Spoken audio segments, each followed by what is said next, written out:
Rachel Maddow is defending Joy Reid, and she's blaming MSNBC for being possibly racist towards not just Joy Reid, but the other hosts that have been fired recently. Jonathan Capehart's show is gone.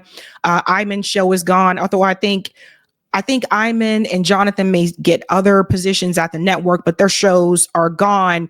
So she had quite a few things to say. And in the essence of two things can be true at the same time, I want you to keep that in mind with this particular story as well, because I've watched a lot of people cover this story, and most of them are not discussing the ratings. Most of them are not showing the numbers. I'm going to show you the numbers. And is it possible that this also has something to do with the content that has been covered by the people who are being removed? Again, two things can be true at the same time. Let's go ahead and bring in this statement here from Rachel Maddow. Check this out. I'm going to take a little point of personal privilege here just for a moment, if it is okay with you. You may have already heard about changes that have been announced at MSNBC over the last couple of days. The new president of our network made it official today. Some of our shows are moving to different time slots or expanding or going away altogether. In prime time, just so you know, I am here 5 days a week for the first 100 days of Trump's presidency as planned. And as planned, I will go back to just Mondays after that. That is not changing. What is changing is that the show, Alex Wagner Tonight, is not coming back at 9 after the first 100 days. Instead, Alex will be a senior political analyst for MSNBC, and Jen Psaki will start hosting the 9 p.m. hour all the other nights except for Mondays. So that's a big change. An even bigger programming change is at 7 p.m. Eastern, where Joy Reid's show, The Readout, ended tonight. And Joy is not taking a different job in the network. She is leaving the network altogether. And that is very, very, very hard to take. I am 51 years old. I have been gainfully employed since I was 12. And I have had so many different kinds of jobs, you wouldn't believe me if I told you. I was wondering what job was she doing at 12 years old? I'm just trying to maybe like babysitting. I don't know, but she said gainfully employed, right? So I don't babysitting, which I did as well, isn't gainful employment. So I'm trying to figure out what job was she doing at 12 years old? Damn. But in all of the jobs I have had, in all of the years I have been alive, there is no colleague for whom I have had more affection and more respect than Joy Reid. I love everything about her. I have learned so much from her. I have so much more to learn from her. I do not want to lose her as a colleague here at MSNBC. And personally, I think it is a bad mistake to let her walk out the door. It is not my call, and I understand that, but that's what I think. I will tell you, it is also unnerving to see that on a network where we've got two non-white hosts in primetime, both of our non-white hosts in primetime are losing their shows, as is Katie Fang on the weekend. Okie dokie. You got some balls, Rachel. Rachel got some balls here. So I will say this. MSNBC is a liberal network, right? But some would have you believe this type of thing doesn't happen on the liberal side of things. I've been telling you guys for years that some white liberals can be just as racist as some white conservatives. And every time I brought this up, I was shouted down by people saying, no, liberals aren't racist. Democrats aren't racist. Come live in a blue state. And I think you'll see things a little bit differently, right? So there's that. But I was surprised that she said that on air. From what I understand, Rachel Maddow was one of the people that tried or pushed very hard to make sure that Joy would not lose her show. It's really interesting when we dive back into what happened in 2016, which I'm going to show you as well. So that was interesting. Now, I will say this. I was kind of looking around and wondering, where's everybody else? Because usually when people are removed from a network or any other job, doesn't have to be a network, People don't usually come out for your defense like that. Most people are more concerned about protecting themselves and making sure that they don't lose their job. So they're less likely to come forward or to push back against it, right? Most. But every now and then you'll have a few that will stand up and will speak up and will say something. And she said this on air. So it's good that she said this on air. But my question is, where is Joe and Mika? Where's Chris Hayes, emoji dude? Where are they? Now, I did see Lawrence O'Donnell and the other woman who I always forget her name. I did see them appear on Joy's last show and to, say their piece. But more importantly, the people who a lot of people know the most is Rachel Maddow and Joe and Mika. Where's Joe and Mika on this? Is it possible that Joy Reid's race has something to do with it? I don't know. Two things can be true at once. I'm going to show you a couple of other things that may make you disagree with that, and then some things that may make you agree with it. Let's continue. And that feels worse than bad, no matter who replaces them. That feels indefensible, and I do not defend it. But there's just one other piece of it that you should know. From your side of the TV screen, you will mostly see changes in terms of who's in the anchor chair. And actually, everybody who's going to be in anchor chairs from here on out are great colleagues and great at what they do. And you are not going to be disappointed in who's on our air and what you're going to be seeing.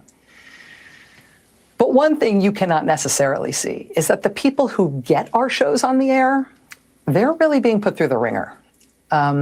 Dozens of producers and staffers, including some who are among the most experienced and most talented and most specialist producers in the building, are facing being laid off. They're being invited to reapply for new jobs.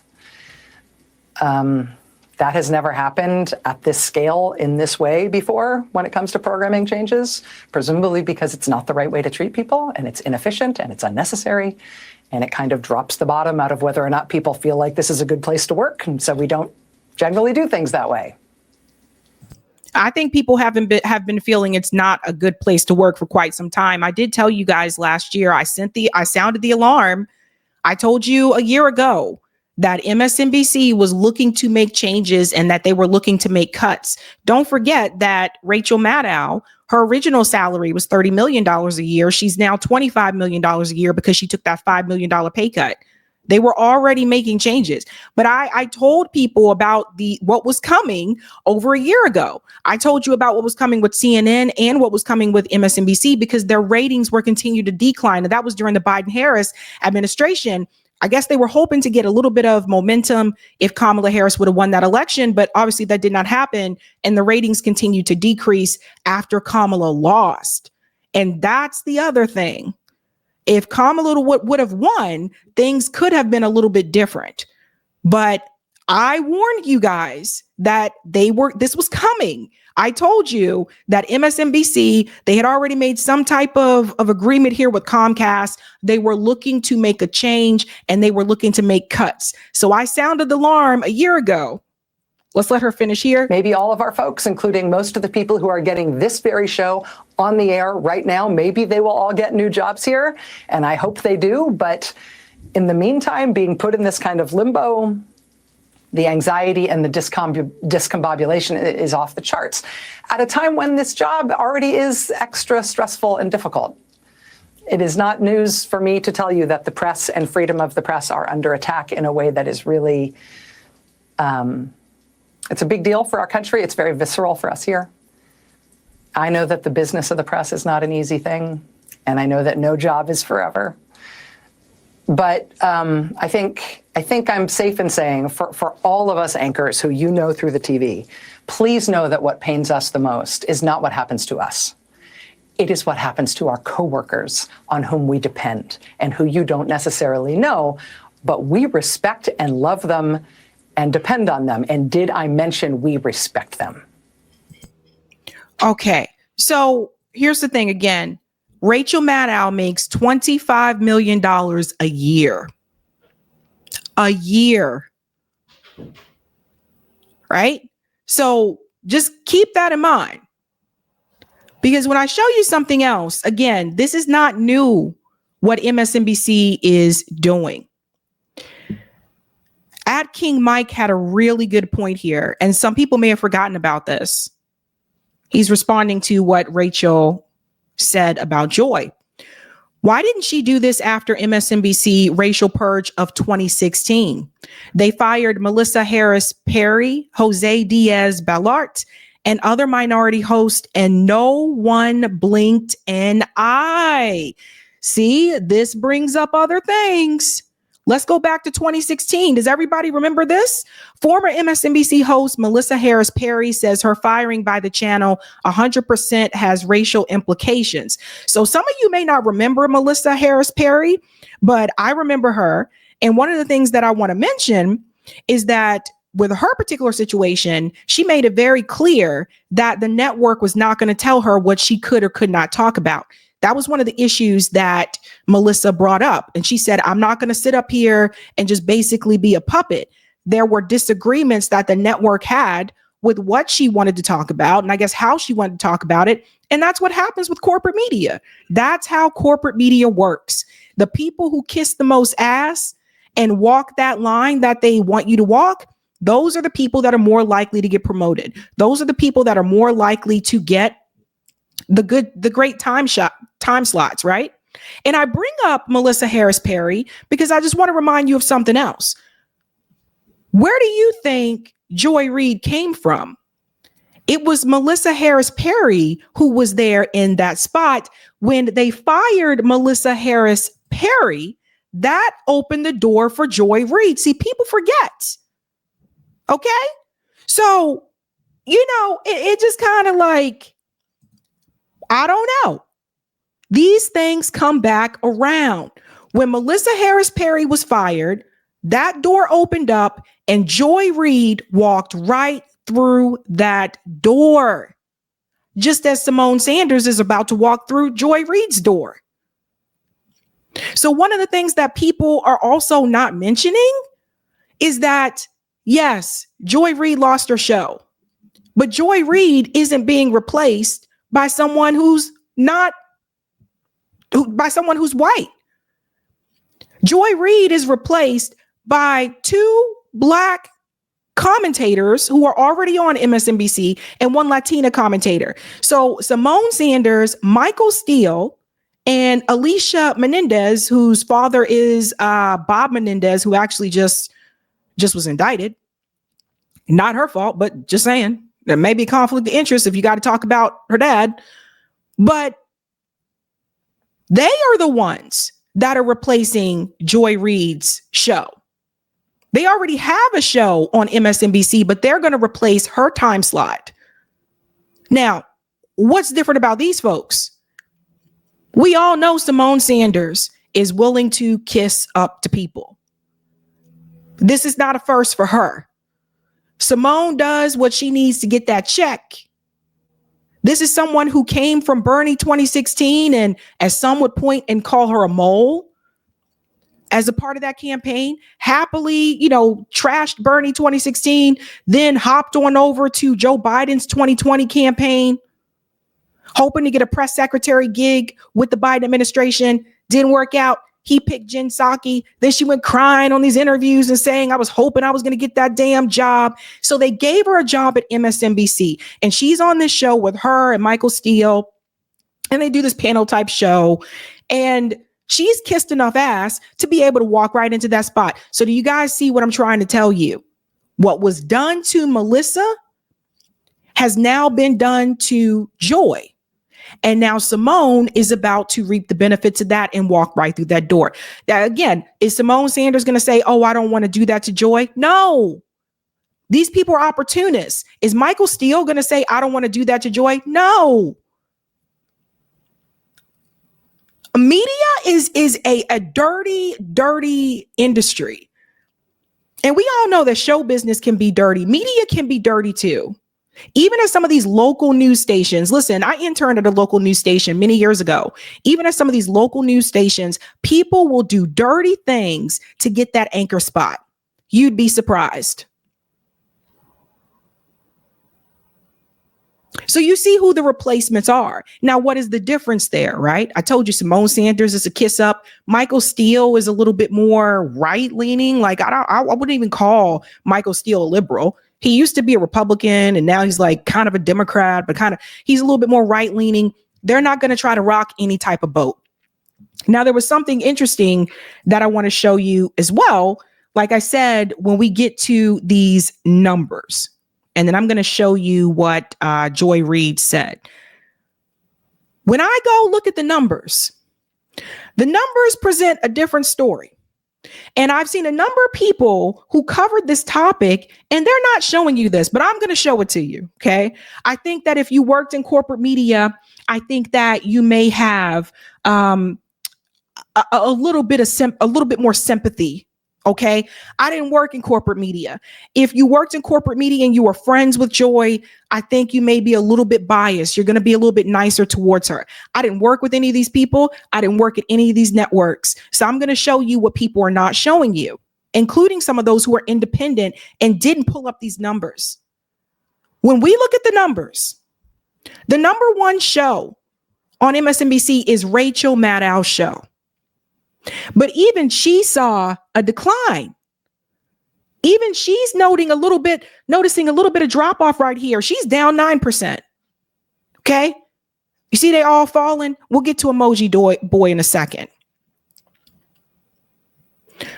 Lawrence O'Donnell's show is number 2. Deadline White House is number 3. The top 3 shows are still losing, right? -9, -17%, -8%. Again, this is February 2025. Then for some odd reason, we get to Chris Hayes, Emoji Dude, and Chris Hayes, he is up +6%. So what's up with that? Like, what is going on there? Right? Because what you're seeing here is that even though Rachel has the number 1 rated program, even she is seeing a decline, but she still has a larger audience than Chris Hayes, but Chris Hayes has an increase somehow, somewhere. Don't know. But here's the interesting part.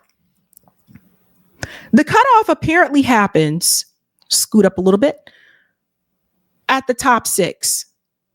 Jen Psaki is also down by 23%. Jen Psaki is down by 23%. Joy Reid in February is down by 16%.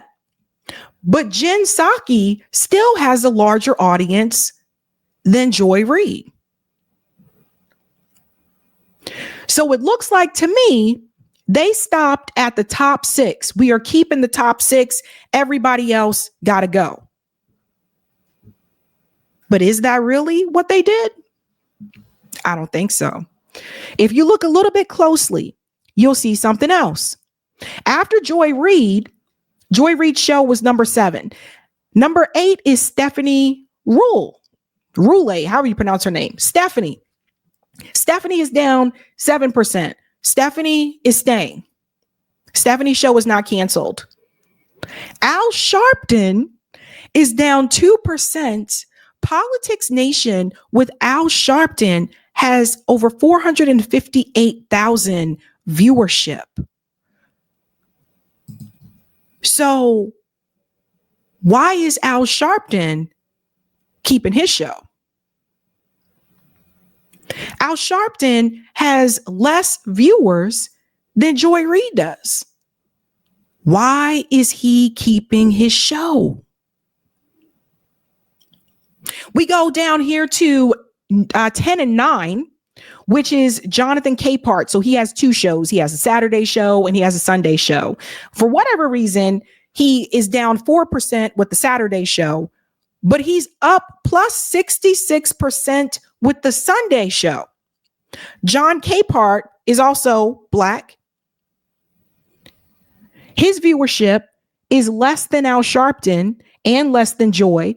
And John Capehart is also gone. His show was gone.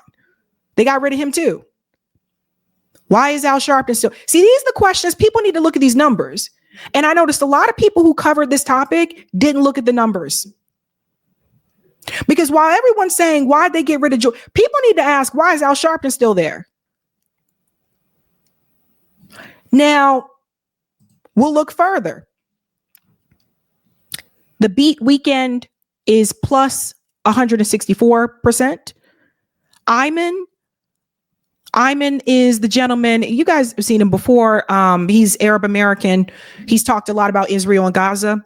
I've shown him before on the show. He's down 18%. And MSNBC Prime Weekend plus 61%. And Rachel Maddow, I guess she has that weekend show, down 11%. So Ayman is in the bottom 8. His show was canceled. Jonathan Capart's show is canceled.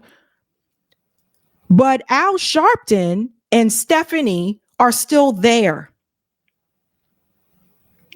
So what this tells me is this, as I've said before, sometimes two things can be true at the same time.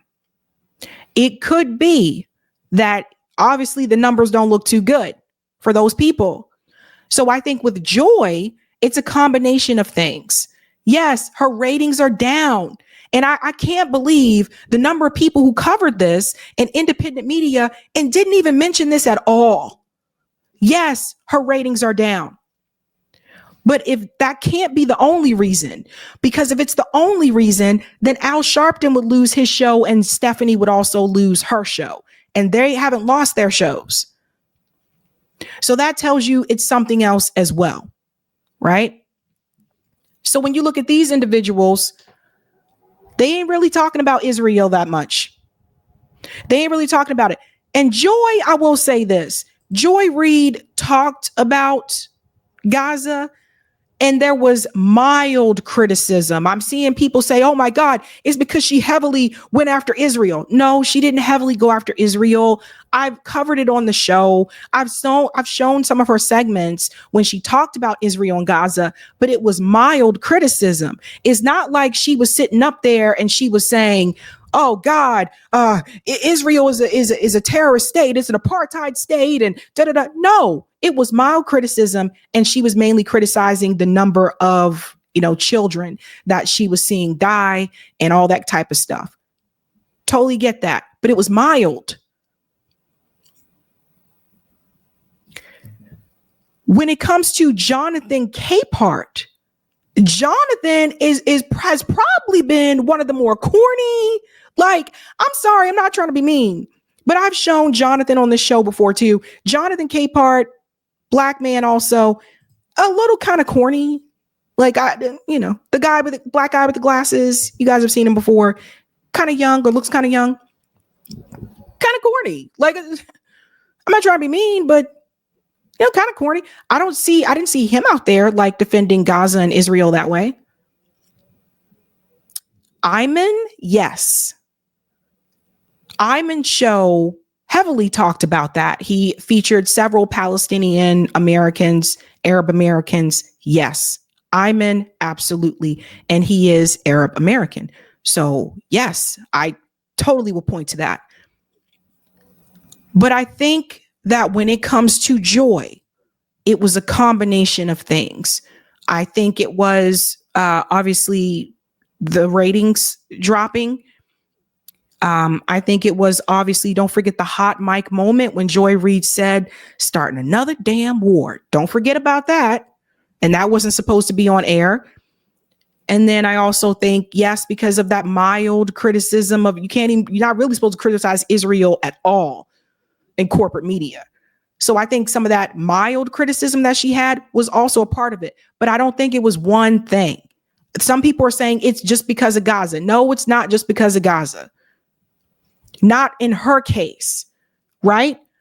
But I think the bigger question people need to start asking is, why is it that people aren't watching these shows? Okay? So you need to ask a couple of questions. Why does Al Sharpton still have a show when he has fewer views than she does? That's where the Gaza part could come in. He ain't really talking about that. He towing the line. He's more establishment. Simone Sanders and Michael Steele, who are replacing Joy Reid, more establishment. Joy's establishment, but they willing to kiss more ass. It just is what it is. I'm just going to be honest with you guys. They're willing to kiss more ass. And in that type of business, it's about who you kiss up to. That's how far you can go. Kiss the right people, kiss up to the right person, kiss the right person sometimes, get into a relationship with the right person sometimes. Yes, I announced this as well in the video I covered the other day. She already had a YouTube channel that she started in October 2024. So last year, she started a YouTube channel with her daughter. So maybe she had some inkling. Maybe they had spoken to her about something. You never know, right? But why aren't people watching these shows? Why are more people? And this is something that, I'm sorry, but I think everyone talking about this, you guys need to start asking this question. Why are all these people watching Rachel Maddow, Lawrence O'Donnell, Chris Hayes, the White House? But when you get down to here and you get to hosts like Joy Reid, Al Sharpton, John Capehart, Iman, who's almost all the way at the bottom, when you get to the Black host and you get to the Arab American host, why are less people watching them? People need to ask that question. Because I'm just, me, I'm going to pull up the data. And then I'm going to ask some questions around the data. Why is that? Because what that is showing you is that there's less interest in what they're discussing. I'm just telling you the truth. Some people may not like to hear what I'm saying, but I'm telling you the truth. Now, Joy Reid does come forward, and I guess she talked about this, and she does mention apparently some of the things she talked about seem to be a problem. Listen to this. My show had value, and that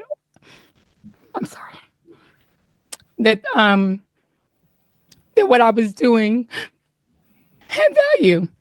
And in the end, I'm sorry, I try not to cry on TV. And this is kind of like me on TV, so I apologize. And then it mattered. I see Karen is there, and she's been texting me as well. And so what I will just say is that in the end, thank you.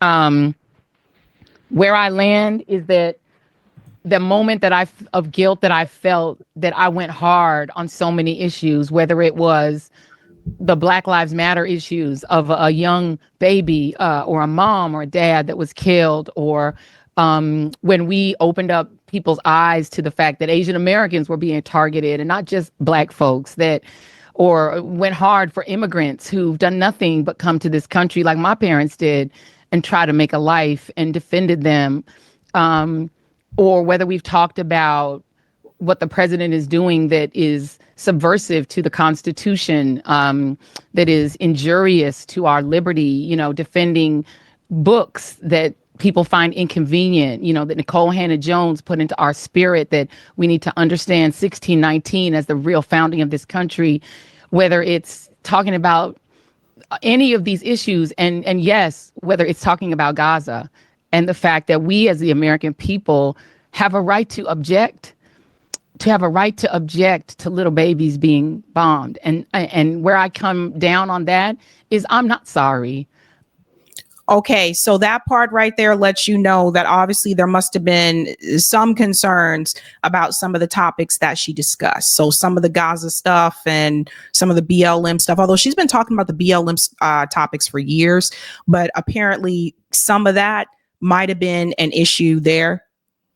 I am not sorry that I stood up for those things, because those things are of God. And I'm a church girl too, and those are the things that I was taught were of God. And so I'm not sorry. I'm just proud of my show.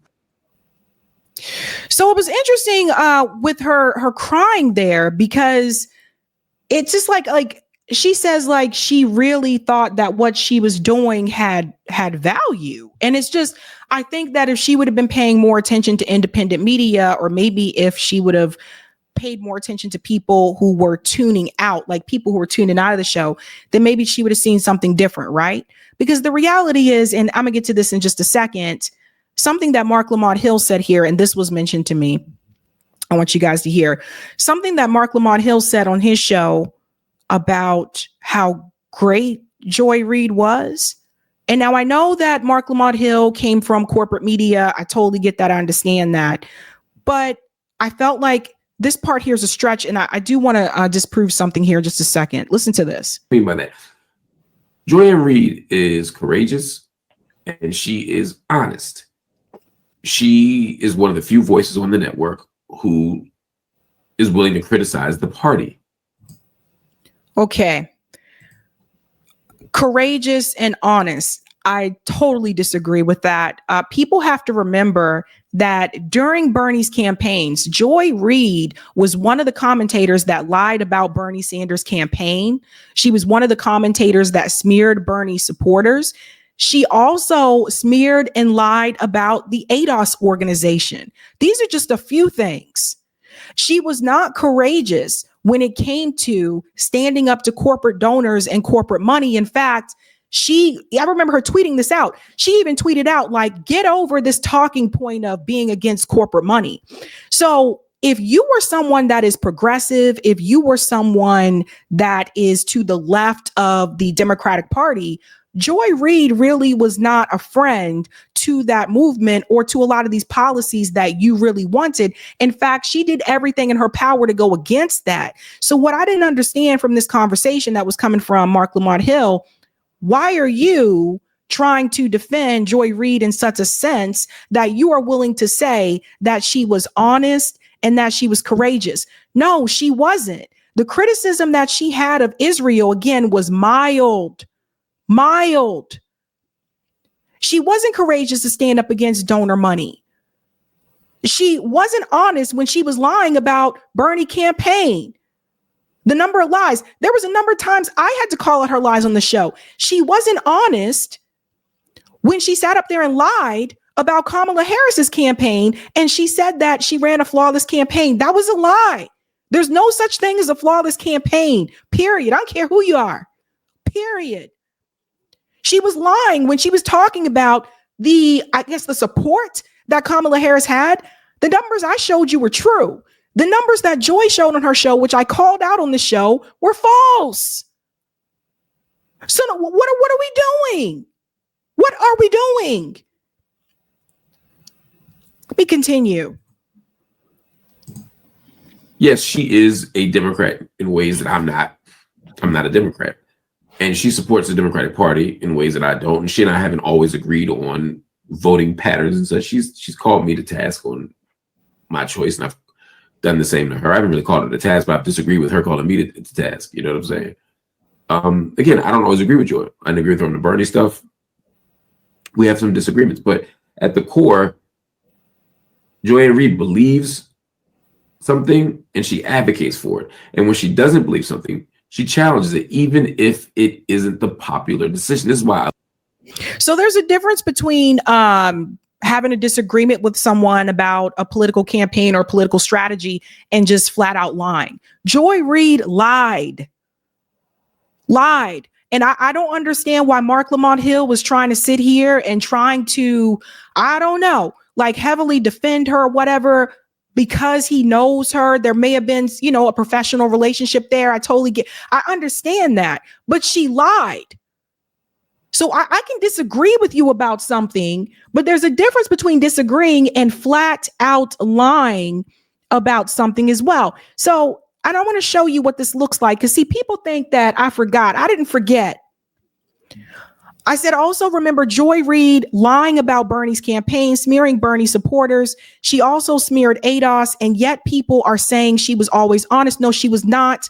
All of a sudden, people forgot. And you can see the picture here. This is a screenshot. Black voters continue to be the subject of digital disinformation campaigns. Look at what they put as a disinformation campaign. This was on Joy Reid's show. The very first one, ADOS, American Descendants of Slaves. List of issues targeting Black voters. Reparations, criminal justice, climate change, immigration. Do you see what is happening here? She put ADOS, the American Descendants of Slave organization, in the same freaking group with Blexit. Did you see this? Then she pointed out tangibles, hashtag FBA, Foundational Black Americans. She said these people were disinformation campaigns, Black Voices for Trump and Walk Away. Okay, so these are people that are lineage here. Obviously, American descendants of slavery, that's a lineage. How is that disinformation? She smeared them talking about these people were Russian bots. No, Mark, she was not honest. Whether you agree with ADOS or not, that was a bold-faced lie and a smear. Anything to help the Democratic Party. So no, some of us don't forget. And that is in response to this here I wanted to show you. Good riddance to Joy Reid, who was just another corporate media shill who enabled the corruption of the Democratic Party. It is not and will never be okay that Democrats and Republicans are bought off and bribed with corporate money. It's the sole reason they don't serve the people. And you'll see this is the screenshot they're referring to. This was Joy Reid. She tweeted this. Now I think she left Twitter at some point, but she tweeted this. Dude, all candidates raise money from corporate donors. Wake up and retire this silly talking point. That was Joy Reid responding to Josh Pierre, who said what most progressives are hearing is that you have to accept corporate Democrats, but we won't accept real progressives. And that was Joy Reid's response. So no, she was not courageous. Stop.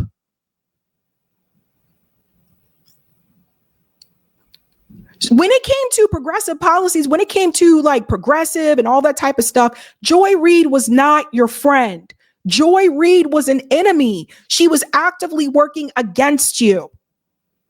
Actively working against you. And I can't believe all the people who supported like the progressive policies running to jump in and defend Joy the way that they're doing it. Joy didn't defend you. She smeared you. And do not come to me and say, well, she's Black, so no. Y'all ain't learned nothing from Cornel West yet. What did he tell you? Black faces in high places. Just because she looks like you don't mean she fighting for you. Get out of here with this mess. Who does this? Who does a whole segment where they call American descendants of slavery disinformation? Who does that? And they're supposed to be on our side? Get out of here. And again, the numbers show you once again here, you'll see. Did MSNBC cancel Joy Reid's show due to ratings or Donald Trump? Yada, yada. I just want to get into the number again so people can see this for themselves once again. Here we go here. Declining viewership. Because see, I see people ain't want to put this on their show, right? Everybody was talking about her losing her job, but they ain't want to show you these damn numbers. In December, the Nielsen Media Research indicated that MSNBC saw a 53% decline in primetime viewership post-election. That is her category, the prime time.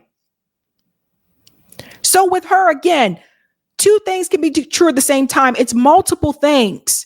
It's the ratings. Yes, there was a big drop off after Kamala lost. People were looking for other things. I'll get to that in a second. The ratings, the mild criticism of Israel. It's mild. Let's stop talking about Joy like she was out here like Nelson Mandela or some shit. I didn't see it all on social media, okay? And then the other thing as well, the ratings, the mild criticism of Israel, and the reality is people, they weren't watching you. It's the same with a lot of the rest. Now, I would say, again, look at the numbers. They're not watching.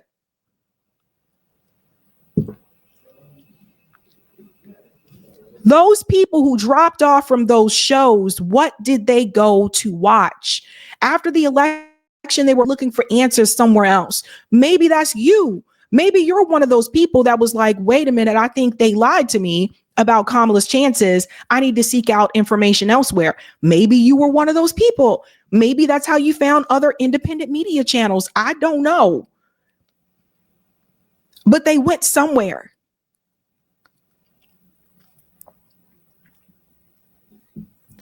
And ultimately, I think what people need to ask, instead of everyone just saying like, oh, they just want all the black people to go and da-da-da, where was all that when Melissa lost her show? Well, where was all that, right? I think the question people need to ask is, how the hell does Al Sharpton still have his show and his numbers are lower than most people on here? Whose ass did he kiss? Ask that question. And ask the question, why did people stop watching those shows? That's what you need to find out. And get into all of that. I'll be the first to sit up here and say, I'll be the first to tell you this is happening because so-and-so is black or so-and-so is this, da-da-da. But with Joy, it's not one thing. It's not like, oh, they're getting rid of her just because she's black. It's a combination of things. And then to make it worse, like I said, they replaced her with 2 black people and 1 Latina person. So it's not like you can't say they got rid of Joy and they replaced her with 1 white person. That's not what happened. A mess. What a mess here. What a mess. Now, I'll say the fact that, Rachel Maddow stood up for one of her coworkers. Hey, that's what you're supposed to do. If you feel you're in the right, that's what you're supposed to do. And what other people should ask is, where are the rest of them? Where are the rest? Where's everybody else? Okay, right? Because Joe and Mika, I didn't hear them say anything. Hey guys, this was a Sabby clip. If you like what you saw, hit that like button and subscribe.